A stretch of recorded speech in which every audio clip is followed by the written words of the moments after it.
कहानी शुरू होती है स्पेस में कैरी साइंटिस्ट को देखते हुए, जो मौजूदा टाइम में स्पेस में किसी टेस्ट के लिए गई थी। टेस्ट फेल हो जाता है, कैरी स्पेस से वापस आने लगती है। लेकिन कैरी जिस कंपनी में काम करती है वो उससे कहते हैं तुम लैब से सैंपल लेकर आओ, बिना सैंपल के आने की जरूरत नहीं है। कैरी कंपनी के इंस्ट्रक्शन फॉलो करते हुए 3 ही सैंपल ले पाती है। तभी इमरजेंसी अलार्म ऑन होता है कि स्पेस क्राफ्ट क्रैश होने वाला है और यहीं पर कैरी ने जिस चूहे पर एक्सपेरिमेंट किया था वो भी फेल होने की वजह से कैरी पर अटैक करने के लिए दौड़ता है। कैरी जल्दी से दरवाजे की तरफ दौड़ती है। दरवाजे को खोलकर कैरी दूसरे क्राफ्ट में बैठ जाती है और स्पेस से निकलती है। स्पेस क्राफ्ट क्रैश हो जाता है। कुछ देर बाद कैरी वाला स्पेस क्राफ्ट भी क्रैश हो जाता है। अब हम धरती पर डेविस को वाइल्ड लाइफ सेंचुरी में देखते हैं। डेविस अपने दोस्त और 2 स्टूडेंट के साथ एक गोरिल्ला से बात कर रहा है। इस गोरिल्ला को डेविस जॉर्ज बुलाता है। अब हमें वो तीनों सैंपल धरती पर 3 अलग अलग जगह गिरते हुए दिखाई देते हैं। इनमें से एक सैंपल वाइल्ड लाइफ सेंचुरी में गिरता है, जिससे जॉर्ज भी इफेक्टेड हो जाता है। सैंपल के इफेक्ट से जॉर्ज दूसरे एनिमल को मार देता है, इसलिए जॉर्ज से मिलने के लिए डेविस आता है। डेविस जॉर्ज से बात करता है। जब डेविस जॉर्ज को गुफा से बाहर बुलाता है तो डेविस देखता है कि जॉर्ज की हालत खराब है और साथ ही उसका साइज काफी बढ़ गया है। डेविस गोरिल्ला एरिया में अपनी टीम के साथ में पहुंचता है, जहां डेविस को उन तीनों सैंपल में से एक सैंपल मिलता है जो कल रात यहां गिरा था। डेविस को पता नहीं चलता है कि ये क्या चीज है। दूसरी साइड क्लेयर वाइडन और उसके भाई को देखते हैं। क्लेयर अपने भाई को बता रही है कि प्रोजेक्ट रैम्पेज सक्सेसफुल रहा और हम इससे अब कई ज्यादा पैसे कमाने वाले हैं। क्लेयर अपने भाई को आगे बताती है एटकिन क्राफ्ट के क्रैश होने से पहले सैंपल लेकर स्पेस से निकल गई थी और सैंपल किसी भी धमाके को सहन कर सकते हैं। मुझे न्यूज मिली है कि केस पर वायोमिंग में एक उल्कापिंड गिरा है, अब हमें सिर्फ उसे हासिल करना है। फिर क्लेयर बर्क नाम के आदमी को हायर करती है सैंपल हासिल करने के लिए। बर्क अपनी टीम के साथ वायोमिंग के लिए निकल जाता है। दूसरी साइड लॉस एंजलिस में हम डॉक्टर केट कॉलवेल को देखते हैं। केट को न्यूज से पता चलता है कि वाइल्ड लाइफ सेंचुरी में एक उल्कापिंड गिरा है। इधर बर्क वायोमिंग पहुंच जाता है। बर्क अपनी टीम के साथ इन्वेस्टिगेशन करता है तो उसे पता चलता है कि सैंपल कैन तो यहाँ है, लेकिन सैंपल पूरी तरीके से बर्बाद हो चुका है। साथ ही बर्क क्लेयर को बताता है यहाँ वुल्फ को किसी दूसरे वुल्फ ने मार दिया है। क्लेयर ये बात जानने के बाद समझ जाती है सैंपल वुल्फ ने पी लिया, इसलिए क्लेयर बर्क से वुल्फ को उसके पास लाने के लिए कहती है। दूसरी साइड डेविस को जॉर्ज की रिपोर्ट जानकर हैरानी होती है कि जॉर्ज के ब्लड में किस तरह की मिलावट हुई है, जिसकी वजह से जॉर्ज इतनी तेजी से बढ़ रहा है। फिर डेविस अपने ऑफिस के स्टाफ को सैंपल दिखाकर बोलता है कि मुझे किसी ऐसे शख्स को ढूंढना है जो मुझे इस चीज के बारे में बता सके कि ये क्या है। तभी यहाँ केट आ जाती है। केट डेविस से सैंपल के बारे में कहती है ये मेरा रिसर्च सैंपल है जो तुम्हें मिल गया है। केट डेविस से सैंपल मांगती है। डेविस कहता है पहले मुझे ये बताओ ये चीज मेरे दोस्त के साथ में क्या कर रही है। केट डेविस को इसके बारे में कुछ नहीं बताती है तो डेविस सैंपल देने से मना कर देता है। लेकिन जब केट डेविस को जॉर्ज में हुए चेंजेस के बारे में बताती है तो डेविस केट को जॉर्ज के पास लेकर जाता है। डेविस केट को बताता है जॉर्ज कल रात 7 फुट लंबा 250 किलो वजन का था, लेकिन आज सुबह ये 9 फुट लंबा और 1000 किलो वजन का हो गया है।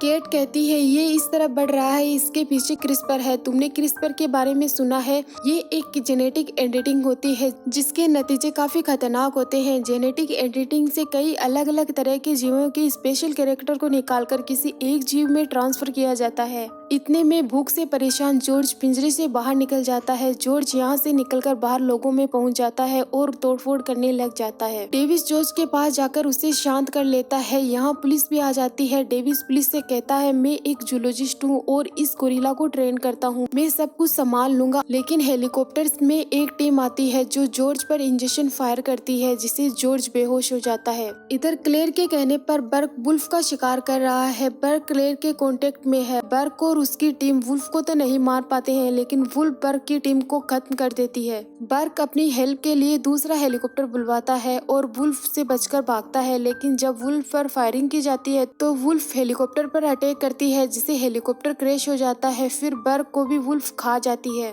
अब दूसरी साइड डेविस और केट को एजेंट हार्वे अरेस्ट कर लेता है। हार्वे डेविस और केट को जॉर्ज के साथ प्लेन से कहीं दूसरी जगह ले जा रहा है। हार्वे डेविस से बात करने के लिए आता है। हार्वे डेविस से कहता है तुमने एनिमल फील्ड में काफी काम किया है। डेविस हार्वे से कहता है तुमने जॉर्ज को प्लेन में लाकर गलती की है, जब तक ये प्लेन लैंड होगा सब कुछ खत्म हो जाएगा।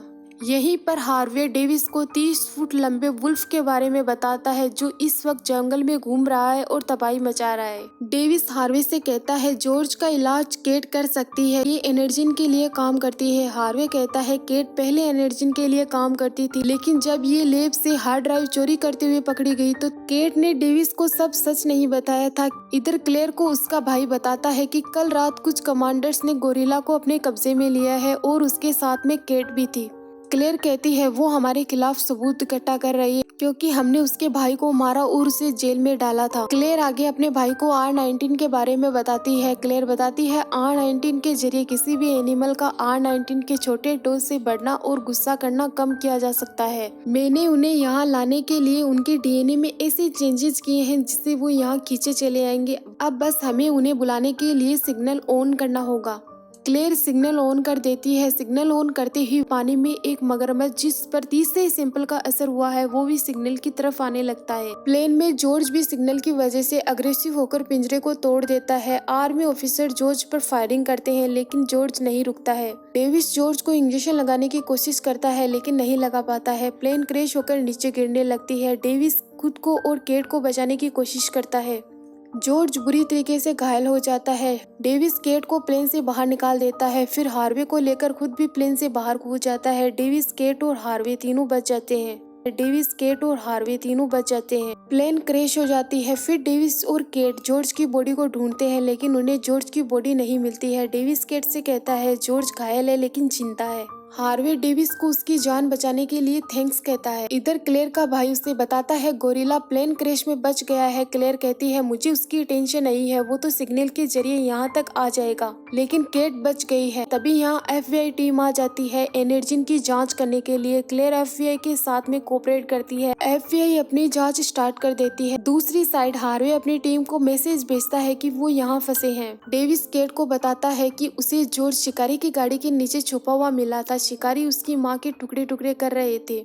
छोटा सा जॉर्ज कभी भी अकेला जिंदा नहीं रह पाता, इसलिए मैं उसे अपने साथ ले आया और मैंने उन शिकारियों को वही मार दिया। अब केट अपनी स्टोरी डेविस को बताती है। केट डेविस से कहती है मेरा भाई बहुत बीमार था, डॉक्टर ने कहा कि वो नहीं बच पाएगा, लेकिन मैं जानती थी कि उसे क्रिस्पर बचा सकता है। फिर मैं क्लेयर से मिली और उसकी कंपनी में काम करने लगी। जब मैंने नई नई रिसर्च की तो वो मेरी रिसर्च से खतरनाक सैंपल बना रहे थे। जब मुझे इसके बारे में पता चला तो मैंने सैंपल बर्बाद करने की कोशिश की, लेकिन सिक्योरिटी ने मुझे पकड़ लिया और मुझे जेल हो गई। जेल जाने के 1 महीने बाद में मेरे भाई की डेथ हो गई। मैं आखिरी वक्त उसे नहीं मिल पाई। मैं अब बाइडेन के खिलाफ सबूत ढूंढ रही हूँ। हार्वे डेविस और केट को लेने के लिए टीम आ जाती है। टीम इनको कर्नल के पास में ले जाती है। यहाँ आने के बाद इन्हें पता चलता है कि वुल्फ और जॉर्ज दोनों शिकागो की तरफ बढ़ रहे हैं। हार्वे कर्नल को डेविस और केट से इंट्रोड्यूस करवाता है। डेविस कर्नल से कहता है आपको शिकागो शहर खाली करना होगा क्योंकि इन्हें अब कोई नहीं रोक सकता है। कर्नल डेविस की बात नहीं मानता है। FBI के ऑर्डर पर डेविस और केट को पूछताछ के लिए यही रोक लिया जाता है। केट डेविस से कहती है ये लोग उन्हें ज्यादा देर के लिए नहीं रोक पाएंगे, हमें शिकागो पहुंचना होगा। केट और डेविस यहाँ से निकलते हैं। केट और डेविस हेलीकॉप्टर चुरा लेते हैं जिसमें इनकी मदद हार्वे भी करता है क्योंकि हार्वे को डेविस सब समझा देता है कि वो एनर्जिन पहुंचकर क्या करने वाले हैं। फिर डेविस और केट यहाँ से शिकागो के लिए निकल जाते हैं। कर्नल जॉर्ज और वुल्फ पर अटैक करवाता है लेकिन जॉर्ज और वुल्फ पर इससे कोई फर्क नहीं पड़ता है। जॉर्ज और वुल्फ वहां मौजूद पूरी टीम को खत्म कर देते हैं। ये देखकर कर्नल ऑर्डर देता है कि अब हमें इन पर स्पेशल बॉम्ब से अटैक करना होगा। हार्वे ये बात डेविस को बता देता है। डेविस और केट शिकागो शहर पहुंच जाते हैं लेकिन जॉर्ज और वुल्फ भी तबाही मचाते हुए शिकागो आ जाते हैं। आर्मी भी यहां आ जाती है इन्हें रोकने के लिए, लेकिन वुल्फ आर्मी के हेलीकॉप्टर को ऐसे तोड़ती है जिससे कोई खिलौना दूसरे हेलीकॉप्टर को जॉर्ज गाड़ी फेंककर तोड़ देता है। अब प्लेन से वुल्फ और जॉर्ज पर फायरिंग की जाती है लेकिन इससे कुछ फायदा नहीं होता है। कर्नल को बताया जाता है कि नदी से एक बड़ी चीज शहर की तरफ बढ़ रही है। ये वो मगरमच्छ है जिस पर तीसरे सैंपल का असर हुआ था। डेविस और केट भी पानी में मगरमच्छ को देख लेते हैं। कर्नल आर्मी से एक साथ मगरमच्छ पर अटैक करने के लिए कहता है लेकिन इससे कुछ नहीं होता है। मगरमच्छ आर्मी को खत्म कर देता है। इधर जॉर्ज और वुल्फ तबाही मचा रहे हैं। ये सब देखकर डेविस कहता है इन्हें अब कोई नहीं रोक सकता है, हमें एंटीडोट लाना होगा। डेविस और केट एंटीडोट लाने के लिए एनर्जिन चले जाते हैं। कर्नल टीम से पूछता है शहर कितना खाली हुआ है ताकि इन पर स्पेशल बॉम्ब छोड़ा जाए। हार्वे कर्नल को समझाता है, तुम हमारी मिलिट्री का सबसे डेंजरस बॉम्ब छोड़ने वाले हो, इसके अलावा भी और कोई रास्ता हो सकता है। मेरी टीम एनर्जिन जा रही है एंटीडोट लेने के लिए, तुम्हें भी उनकी हेल्प करनी चाहिए। कर्नल हार्वे की कोई बात नहीं सुनता है और उसे यहाँ से जाने के लिए कह देता है। हार्वे चला जाता है। कर्नल के ऑर्डर पर बॉम्ब रनवे तक पहुंचा दिया जाता है। हार्वे के कहने पर एनर्जिन की रिपोर्ट उसे मिल जाती है। हार्वे भी शिकागो के लिए निकल जाता है। हार्वे डेविस को बताता है 30 मिनट में शिकागो पर एक डेंजरस बॉम्ब छोड़ा जाएगा जिससे सब खत्म हो जाएगा। डेविस और केट अंदर जाकर सब चेक कर लेते हैं, लेकिन सिस्टम से सारी फाइलें डिलीट कर दी जाती है। क्लेयर को भी यहाँ पता चल जाता है केट लैब में आ गई है। केट और डेविस एंटीडोट ढूंढ लेते हैं, लेकिन क्लेयर लैब में आ जाती है। क्लेयर केट से एंटीडोट ले लेती है, लेकिन एक एंटीडोट केट अपने पास में पहले ही रख लेती है। केट और डेविस को क्लेयर और उसका भाई यहाँ से ले जाने लगते हैं, लेकिन डेविस जाने से मना करता है, तो क्लेयर डेविस को गोली मार देती है। डेविस बेहोश हो जाता है। क्लेयर और उसका भाई केट को ले जाते हैं। ये ऊपर पहुंचते हैं। जॉर्ज भी यहाँ आ जाता है। जॉर्ज यहाँ तोड़फोड़ करने लग जाता है। डेविस यहाँ आकर केट को बचा लेता है। केट डेविस को बताती है उसने एक एंटीडोट पहले से ही अपने पास रख लिया था। डेविस कहता है हम इसे पहले जॉर्ज को देंगे ताकि वो वुल्फ और मगरमच्छ को रोक सके। क्लेयर केट और डेविस पर गन तान कर कहती है तुम अपने दोस्त का ध्यान भटकाओ ताकि मैं यहाँ से निकल सकूं। डेविस क्लेयर की बात मानकर जॉर्ज को पुकारता है। केट एंटीडोट क्लेयर के बैग में डाल देती है। जॉर्ज क्लेयर को उठाकर खा जाता है। एंटीडोट जॉर्ज की बॉडी में चला जाता है। इधर क्लेयर का भाई अपनी हेल्प के लिए कॉल करके कार बुलाता है। तभी यहाँ हार्वे भी आ जाता है। हार्वे क्लेयर के भाई से लैपटॉप और चूहा ले लेता है। जब क्लेयर का भाई बाहर निकलता है तो उस पर बिल्डिंग का मलबा गिर जाता है, जिसकी वजह से उसकी वहीं पर डेथ हो जाती है। डेविस और केट हेलीकॉप्टर से बिल्डिंग से निकलते हैं, क्योंकि बिल्डिंग में अब वुल्फ और मगरमच्छ भी आ गए हैं जो बिल्डिंग को तबाह कर रहे हैं। बिल्डिंग डैमेज होने की वजह से नीचे गिर जाती है। डेविस और केट बच जाते हैं। डेविस काफी घायल हो जाता है। जॉर्ज भी यही है। डेविस जॉर्ज से बात करता है। जॉर्ज पर अब एंटीडोट का असर हो गया है। जॉर्ज शांत हो गया है, लेकिन वुल्फ और मगरमच्छ अभी भी तबाही मचा रहे हैं। डेविस केट को कार देकर यहाँ से भेज देता है ताकि वो हार्वे से कांटेक्ट करके बमबारी रुकवा सके। डेविस और जॉर्ज वुल्फ और मगरमच्छ को रोकने के लिए एक साथ उन पर अटैक करते हैं, लेकिन वुल्फ जॉर्ज पर अटैक कर देती है। जॉर्ज और वुल्फ की फाइट होती है। दोनों जमकर फाइट करते हैं, तो डेविस वुल्फ पर फायरिंग करके जॉर्ज को बचा लेता है। वुल्फ डेविस पर अटैक करने लग जाती है। डेविस बीच से हट जाता है। फिर वुल्फ और मगरमच्छ की फाइट स्टार्ट हो जाती है। इधर केट हार्वे के पास पहुंच जाती है और स्पेशल बॉम्ब अटैक को रोकने के लिए कहती है। हार्वे आर्मी ऑफिसर से सिग्नल लेकर केट के साथ यहाँ से निकल जाता है। जॉर्ज और डेविस मगरमच्छ और वुल्फ को रोकने की कोशिश कर रहे हैं, जिसमें डेविस बुरी तरीके से घायल हो जाता है। मगरमच्छ डेविस को मारने वाला होता है। जॉर्ज डेविस को बचा लेता है। हार्वे के कहने पर कर्नल वो इलाका देखता है जहाँ बॉम्ब अटैक होने वाला है। अभी भी यहाँ बहुत मासूम लोग फंसे हैं। डेविस अपने पास से कुछ बॉम्ब को मगरमच्छ के शरीर में डाल देता है, लेकिन मगरमच्छ पर इसका कोई असर नहीं होता है। मगरमच्छ डेविस पर अटैक करता है। जॉर्ज बीच में आकर डेविस को बचा लेता है और खुद घायल हो जाता है। जॉर्ज को मगरमच्छ मारने लग जाता है। डेविस फायरिंग करके जॉर्ज को बचा लेता है। मगरमच्छ डेविस के पीछे लग जाता है उसे मारने के लिए, लेकिन फिर से जॉर्ज डेविस को बचा लेता है और मगरमच्छ को खत्म कर देता है। मिशन कंप्लीट हो जाता है। जॉर्ज बेचारा बहुत घायल हो जाता है। जॉर्ज एक जगह लेट जाता है। डेविस जॉर्ज के पास जाकर उससे बात करता है कि हमने पूरे शहर को बचा लिया, तुमने मुझे भी बचा लिया। जॉर्ज अपना हाथ फैलाता है। जॉर्ज अपनी आंखें बंद कर देता है। केट और हार्वे भी यहाँ आ जाते हैं। सबको लगता है कि जॉर्ज मर गया है, लेकिन जॉर्ज डेविस से मजाक कर रहा है। यहाँ से घायल लोगों को बाहर निकाला जा रहा है। जॉर्ज हंसता हुआ उठ जाता है। जॉर्ज डेविस पर बहुत हंसता है। जॉर्ज डेविस से कहता है केट भी अब तुम्हारी दोस्त है। अब सब खुश होते हैं कि लोगों की जान बच गई है। इसी के साथ मूवी की हैप्पी एंडिंग यही होती है।